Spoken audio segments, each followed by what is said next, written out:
Զրուցում ենք Տեր Եսայի քահանա Արթենյանի հետ։ Սուրբ Ծննդյան տոնակատարությունները սկսվում են հունվարի 5-ից Ճրագալույցի Սուրբ Պատարագով։ Գիտեք, որ մինչև հունվարի 5-ը, դեկտեմբերի 3-ից մինչև հունվարի 5-ը Սուրբ Ծննդյան պահոց շրջանն է եւ պահքը ավարտվում է հունվարի 5-ին երեկոյան Ճրագալույցի Պատարագից հետո։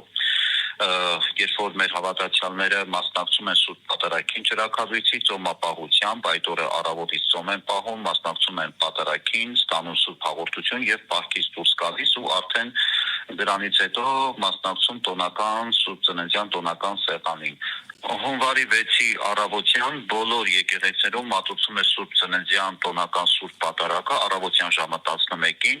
իսկ պատարագի ավարտին կատարվում է ջրօրհնեքի կարգը, որը որ Քրիստոսի մկրտության խորհուրդն է։ Սուրբ Պատարագը, Սուրբ Ծննդյան խորհուրդը մեզ առնավ եւ առաջնորդում է, որ մանուկ Հիսուսի օրհնությամբ եւ Քրիստոսի ծննդյան ավիտիսով լուսավորված լինի, թե մեր միտքը, թե մեր հոգին, թե մեր սիրտը։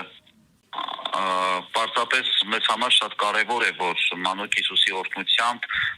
այդ լուսավոր օրը մենք սկսենք Աստծո նկատմամբ մեր ուխտը, Աստծո հետ մեր ուխտը վերանորոգելով եւ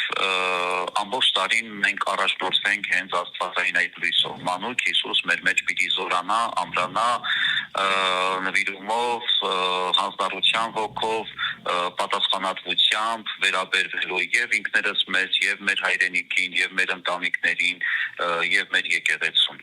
Շնորհակալ եմ մեկնաբանության համար։